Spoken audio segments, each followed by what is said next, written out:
Hi, I'm Perry Atkinson, General Manager here at theDove. Hey, check out our other videos and check out our website at thedove.us.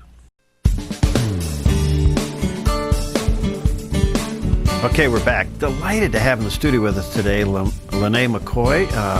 Well, first of all, she's the wife of Jim McCoy, who works here at theDove and our sports guy.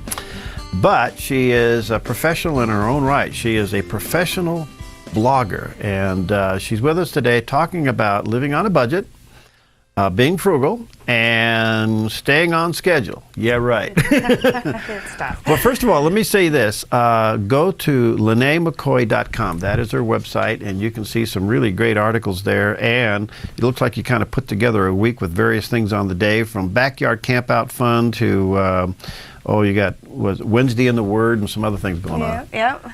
Well, how did you get into this? Out of necessity? Kind of. My husband and I really wanted to get out of debt. We had some credit card debt. And I just started a blog that I no longer blog at, but it was just to hold myself accountable for our spending and for paying off our credit card debt and everything. And it just kind of, I started it at the beginning of the recession, and it just took off. So. And it worked. It did. And you're free from that. Yes. What a feeling, huh? Yes. All right, but you know, people caught on to it. I know you blog for Walmart, Mm-hmm. and so the whole budget thing. I think everybody wants to know about the budget thing and managing holidays and vacations. You're a mother of 3. How do you do all this on a budget? What do you do to force yourself to stay true to your budget?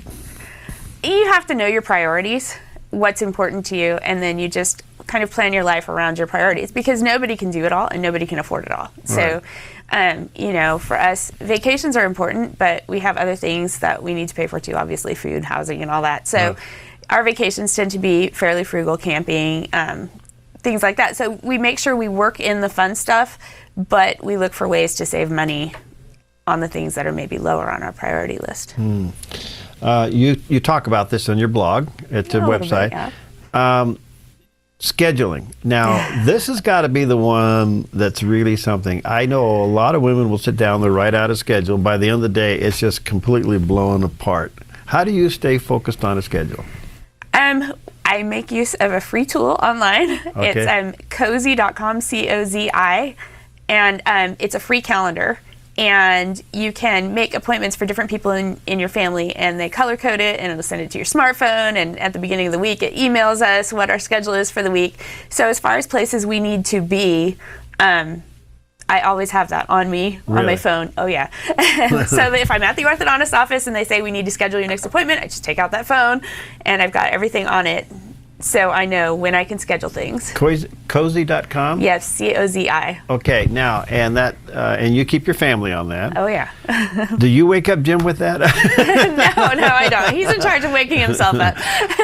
So that's got to be a real tool. I mean, for what you do and the schedule, especially with kids and everything. Yeah, it is, and it sends text message alerts to our phones. So the 3 older, my 2 youngest, don't have cell phones, but So you got 3 children, a hubby, your household, and you're keeping everybody's good. Do you get stressed out?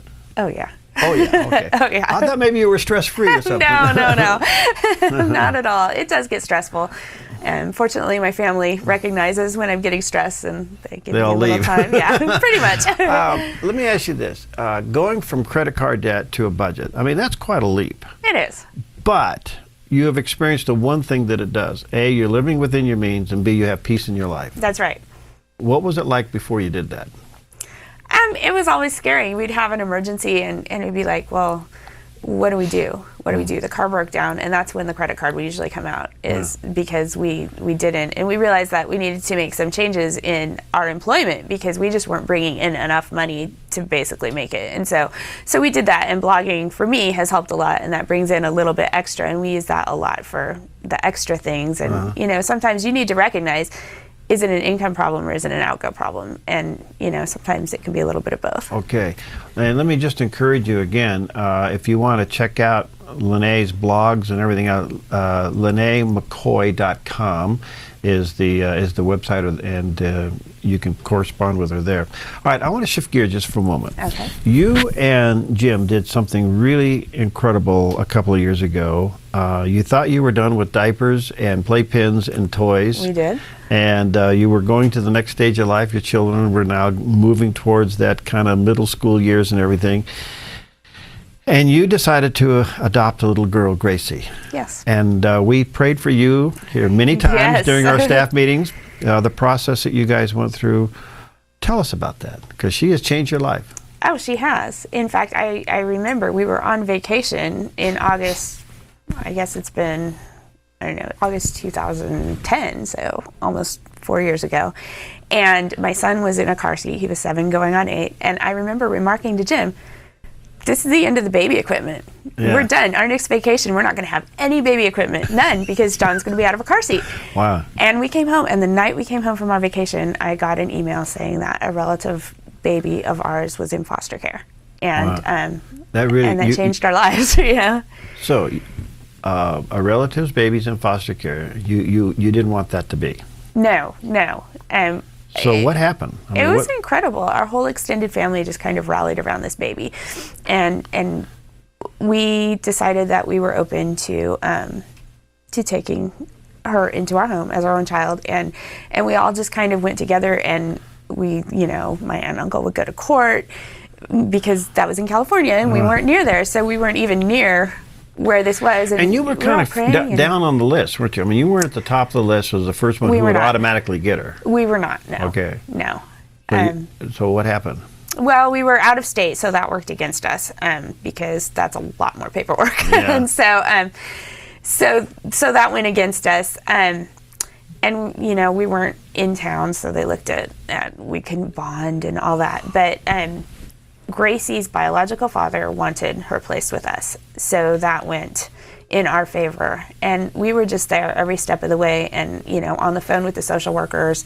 I flew down there 3 times while she was in foster care, so that we could meet her and bond with her and everything. We got to know the foster parents, and over time they saw that yes, we are committed to this little girl, and this isn't just some whim we're going through, and so we just got to know all of the players. And they eventually came around and said, yes, this would be a good family. Well, it's an amazing, I remember that we prayed every step of the way with you guys through this, and there was a time you were with her, but the adoption wasn't final. Mm-hmm. That was kind of a risky moment. It was. We were technically foster parents at that time. Mm-hmm.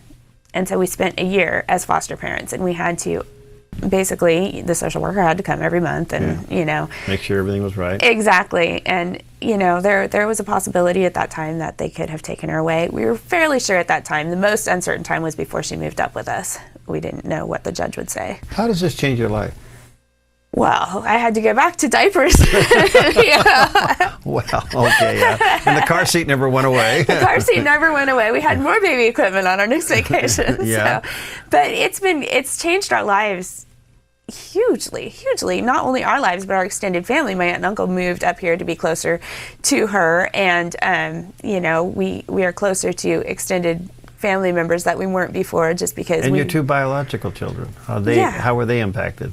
It was interesting. My daughter wasn't the only girl anymore. My son wasn't the baby of the family anymore. But despite their age differences, my kids right now are 16, 11, and 3.